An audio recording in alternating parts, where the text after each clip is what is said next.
Is this Amelia? Yes, it is. May I ask who this is?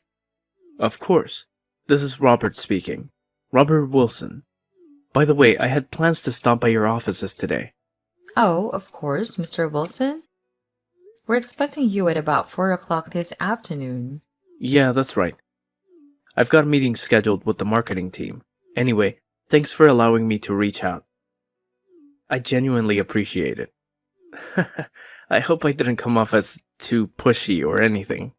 By the way, I hope I'm not interrupting anything important for you at the moment. No, don't worry about it. Not at all. There's something I've been meaning to ask you, if you don't mind. I was wondering if you'd be interested in grabbing dinner with me sometime. Just a casual get-together, no pressure. I hope I'm not being too forward here.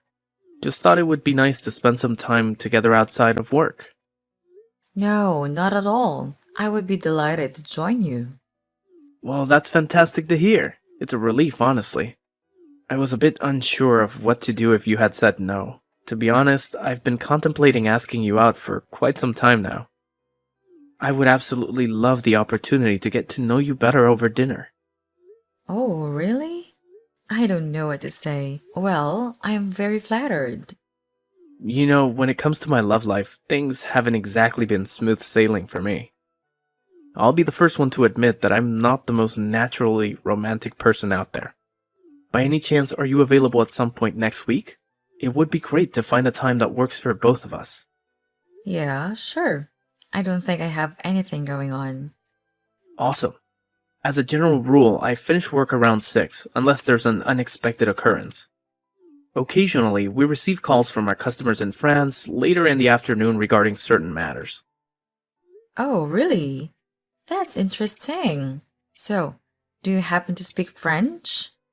Wow, that's truly impressive. I've always held great admiration for individuals who can fluently speak a foreign language. In my case, I can barely recall the Spanish I learned back in high school. Yeah, I sometimes wonder why they still include Spanish as a required subject for kids these days. Well, a lot of people speak it. Yeah, I mean, most of them are just construction workers or cleaning ladies, right? So why bother talking to them? If you're gonna learn a language, you might as well pick a useful one with some cool history and culture, like German or French. Well, that's not a very nice thing to say, is it, Robert? The lady that cleans our office is so nice. We chat all the time. Really?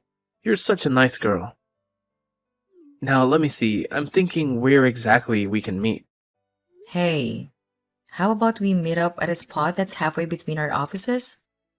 There are plenty of food joints around there, so we won't have any trouble finding a place to eat. That sounds awesome. You know what? I'm going to take you to this oyster bar that opened up last year. Seriously, their oysters are out of this world. You have to give it a shot, trust me. I gotta be honest with you. I'm not really into oysters. Raw seafood just doesn't do it for me, you know? But hey, no judgment if you're into it. Personally, I'm more into cooked meat or fish. Mind if we go somewhere else instead? There are tons of awesome places with delicious cooked food that we could check out. I hope you're not talking about burgers and fries.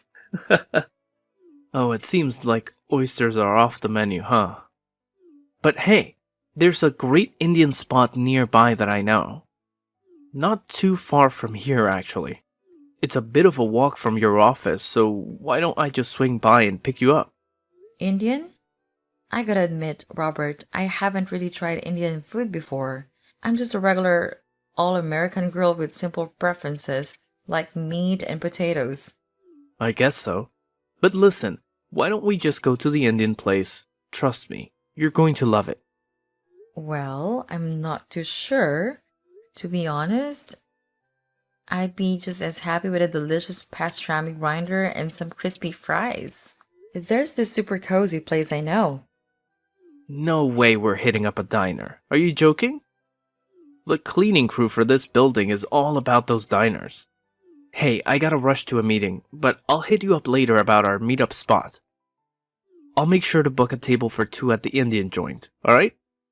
Uh, well, but okay. Sure, thanks. I think I can actually pick you up in my car on the day. See you then. Thanks for the dinner the other day. I had a great time. Did you like the food? Yeah, it was nice. I can't say that it was my absolute favorite, but it was an experience. See, I knew you'd like it. Listen to me and you'll be fine. Well, thanks for taking me. No, I should thank you. I'd been wanting to ask you out for a while. I had a really great time. Can we do this again sometime? I was thinking that this time maybe we could go out to the Hamptons, spend the weekend. My family would always vacation there when we were kids. We can stay at their place. No one's there now. Ever been? No, I haven't. I've only seen the ocean a couple times. Well, that settles it then. The house, next weekend. Hey, I was thinking maybe we should take things a little slower. I mean, I don't know. Why don't we have dinner a couple more times together? You know, get to know each other a bit more. Plus, you're the CEO of a firm that we do business with. I just feel like we should ease into things. No need to stress about it. What we got going on is just between us, you know? And when it comes to getting to know each other, I think we did pretty well during that dinner the other night. But hey, what could be a better way to bond than spending the whole weekend together in the Hamptons? The beach and landscapes are seriously epic. And guess what? My parents' house is right there, with an insane view of the ocean. It's the perfect spot to chill out, unwind, and enjoy a nice bottle of wine. I don't know how to say this, Robert, but I think you're super nice. But I don't think I'm quite ready to spend the night together. Sorry. I don't know how else to say it. Oh, that. Right. Don't worry about it. My dad's place out there has a guest room for you can stay in. I'll sleep on the couch in the living room. We'll have a great time. All the tourists are gone this time of year, so we'll have the beach all to ourselves. And the restaurants that are open year-round are the best. Well, I guess. Great. Listen, it's best if we get an early start. If you don't mind, I can pick you up at around 7:30 in the morning. Okay. Is there anything I should take with me? I've never been out there. Just your cute little self. No, just kidding. Not really. We can stop by the supermarket and pick up some food. I think my dad keeps the place well stocked with alcohol though, so we won't want for that. Oh, well, I'm not much of a drinker anyway. No? That's a shame. Dad is quite the wine connoisseur and has a lot of good wine in the house. When we get back, you'll be a drinking lady for sure. There will hardly be anyone around this time of year, so it'll just be you and me. Yeah, that should be nice, I guess. Alright then. I'll call you midweek to check up on things, okay? Okay? Okay.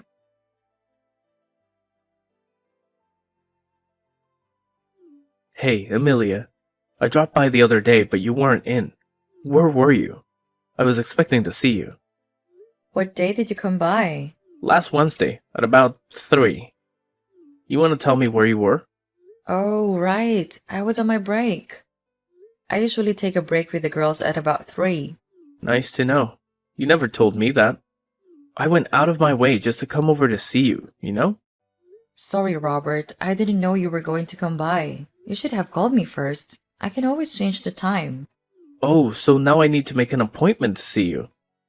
You seemed perfectly happy to chat with that guy from the gym who's always milling around there. No, of course not. Don't be silly. You can come by any time. And listen, it's my job to be courteous to people, right? I'm a receptionist, remember? Gosh, what's got into you? Nothing's got into me. I thought you ducked out to do some shopping or something or see someone. You think I'd do something like that? I'm an honest girl. And besides, who would I be meeting? Hey, listen. My dad just texted me and he said he's free on Friday. He said that he can make some time for us. Why don't we go out to my parents' house on Friday then? Friday? I suppose. What time do you want to head up? Well, it's way up near the Canadian border, so it's probably a good 4 hour drive from our city. Wow, what was it like to grow up in a place like that out in the sticks? I can't even imagine. I'd be bored to tears. Do you guys even have the internet way up there? We have the internet, Robert. We have everything we need to live a good life. Nowadays, I love going back and walking in the woods or going fishing with my dad. The people there are so independent. Well, I suppose they're not all that independent if they're happily accepting federal money to prevent the place from going down the drain, huh? But hey, listen, is Friday really a good day? I mean, doesn't your dad have work? He's going to take a day off just to meet us? My schedule's pretty flexible, but Oh no, it's no problem. He works from home and he can set his own schedule, so it's no problem. My mom? You love her. She's so sweet and easy to talk to. My dad's quieter, but he's really friendly. I'm still going to get nervous though. I'm the one who has to ask for your hand in marriage. They know we've been seeing each other for a year now. I don't think they're exactly going to be surprised. Trust me, it's going to be fine. Try to enjoy yourself while we're there. Have you eaten fresh venison before? I'm pretty sure that dad is going to have shot a deer, and that's what mom will serve up for lunch. Along with other stuff, of course. You're going to have venison? Trust me, you'll love it. If you like steak, then you'll like venison. So can you pick me up at South Station at 8? Sure, that puts us right around lunchtime. Yeah, I'm really excited, Robert. You're finally gonna meet my parents. I just know you're going to have a great time.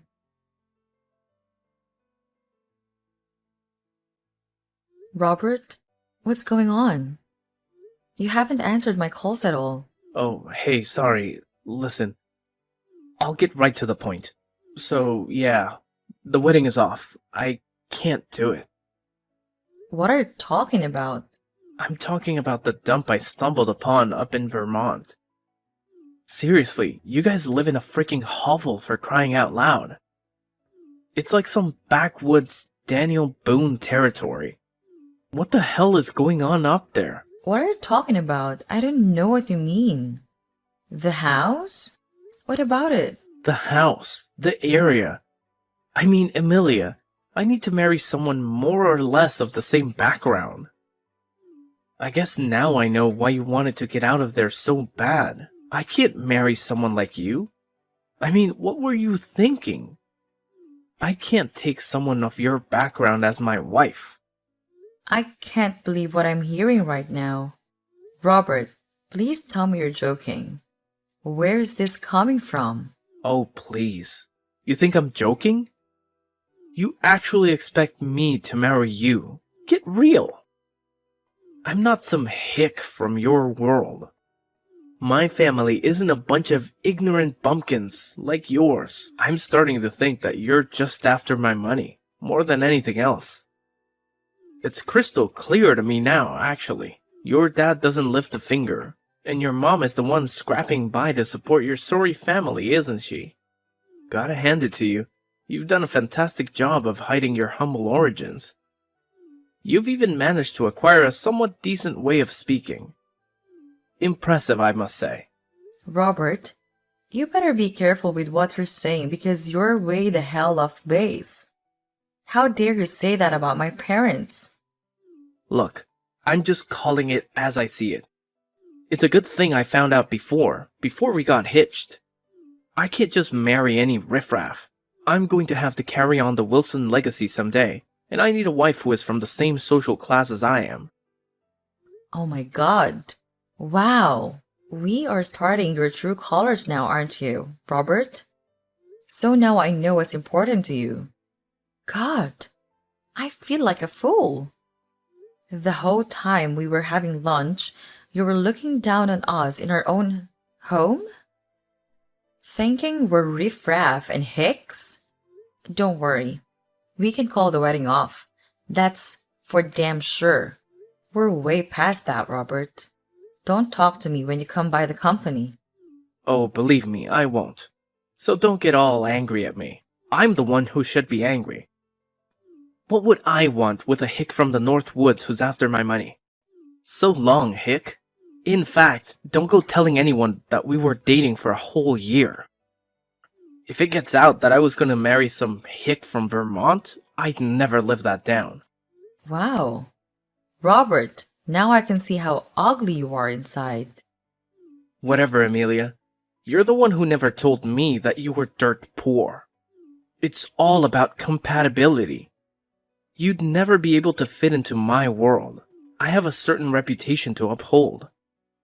How am I going to introduce you to my friends and take you to parties? What a waste it's been. I feel cheated. Anyway, the wedding is off, and don't even talk to me, as I still have to go over to your company. Okay, Robert. Thanks for nothing.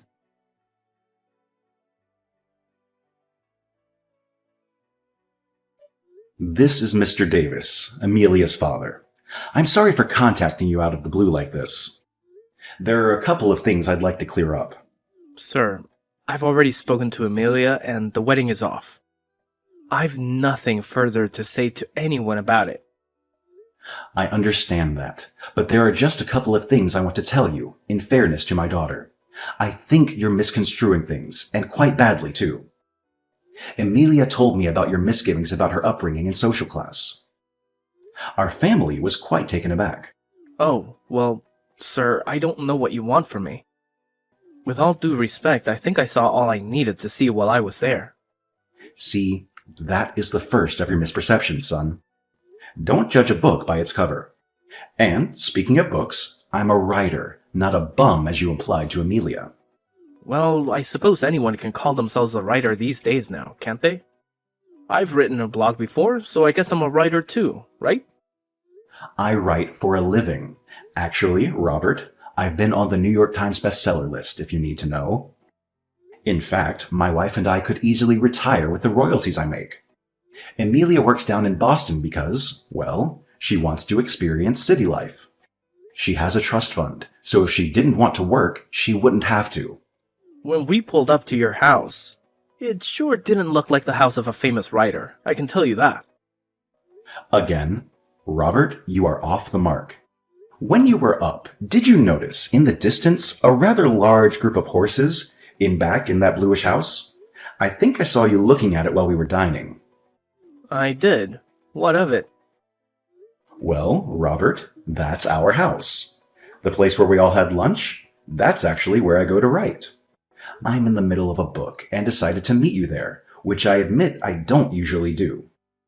Our house is worth more than your little company is, just so you know. Robert, let me put it to you another way. Emilia, who you refer to as a hick, already has more money than you'll ever hope to. How do I know that you aren't just making this up and you aren't really some hick trying to impress me? I think you're feeding me a bunch of bull. Prove it then. What makes me sad, though, Robert, is that I know your dad. We went to Brown together. Andy Wilson, class of '68 at Brown. Good man. Alright, so you know my father. Big deal. Some years ago, your family's company was in some serious financial difficulties, wasn't it? Well, you'll recall that your company received some 11th hour financing that kept it from bankruptcy. I heard our finance team put it together. I was a student then, so I don't know the details. But how do you know this? How do you think I know this? Robert, there is a lot that you don't know. Ask your old man. Tell him you talked to me, Andrew Thomas. And please, just give him my regards. Hey, Amelia. How are you doing? You want to know how I am doing? It doesn't take much imagination to know how I'm doing after the other day. Hey, look. I'm really sorry about the other day. I was way out of line. I don't know what to say. Actually, your dad called me after that. My dad? He called you? Yeah, and it looks like I made a really big mistake. You know, calling you a hick and making fun of where you live and all. I had no idea that your father was a famous author. Well, his books have been translated into 25 languages and are used in curriculum in colleges. The royalties sure do add up. Actually, it turns out that he loaned my dad money a while ago when our business was in trouble. I didn't realize how much money he loaned my dad. Not even the bank would have financed that much. I had no idea. Did you know that? I was faintly aware of it, I suppose. Damn. Wow. I guess I really messed up.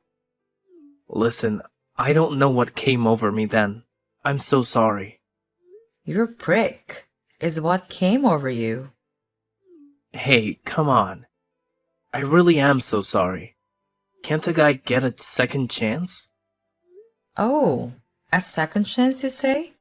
So you can swoop in and marry yourself a little daddy's girl with a fat wallet? Dreaming of that luxurious life, are we? A fancy chalet, hitting up J Peak and all that jazz, huh? Huh, you've really got it all planned out, don't you? How do you even have the nerve to call me like this? I want us to get back together. I mean it. And the fact that my dad is loaded has nothing to do with it, right? Well, I mean, no. Well, sure, it crossed my mind, but... Robert, you are pathetic. Listen, I wouldn't marry you if you came crawling up to Vermont all the way from Boston. The only connection we have now is that your father is in hock to my family for more money than you'll ever make in your life. And I think you actually thought I lived in a hovel, as you put it.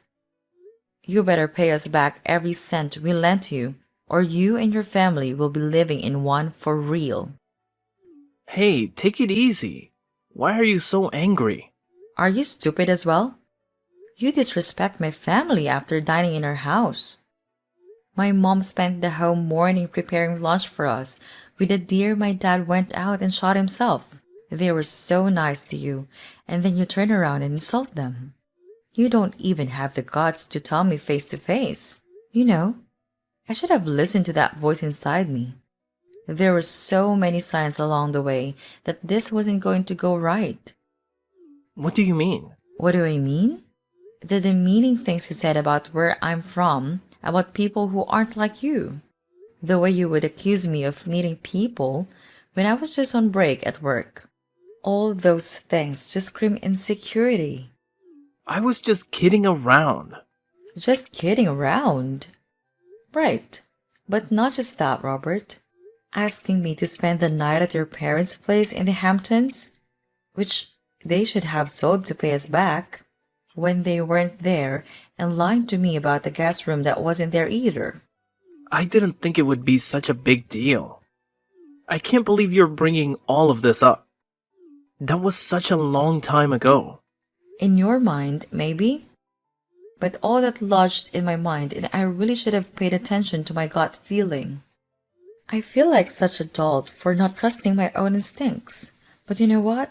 Thanks to my dad's random decision to have our little meet-up in his writing den, I managed to snap out of it. If we had met in the regular house, I would have gone ahead and married you, making the dumbest mistake of my life. It's pretty hilarious how little things can completely change the course of our lives, right? That fact that my dad is in the middle of writing a book and decided to have lunch in his den what would save me. Come on, Amelia. I don't know what came over me then. I didn't mean all that. I was having a hard time at work. There you go again, trying to spin things your way. I'm not going to fall for it. No wonder you were so desperate to ask me out that first time.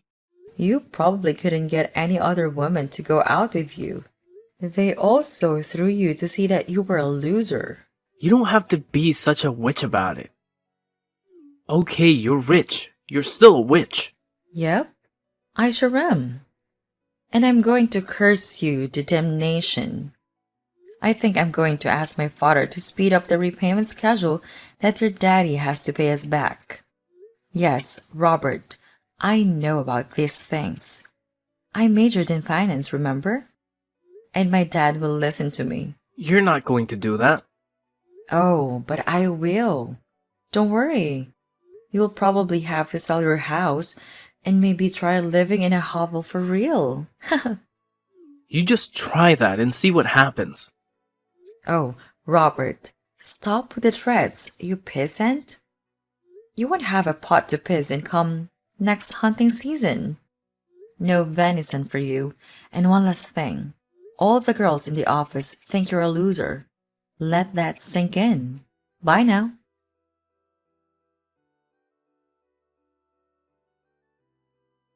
That marked the end of my association with Robert. Eventually, both his company and his father had to accelerate their payments to settle their debts with my father.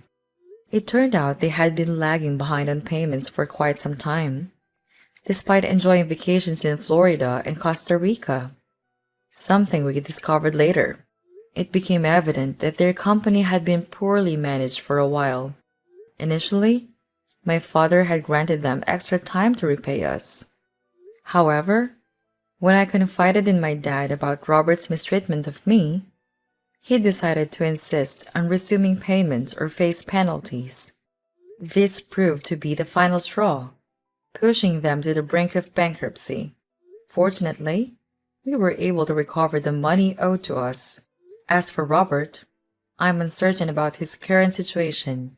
Recently, I made the decision to move back home to Vermont, where I met a wonderful guy who treats me with respect and kindness. Although I wasted a year of my life with Robert, I'm incredibly grateful that his true colors surfaced before the wedding.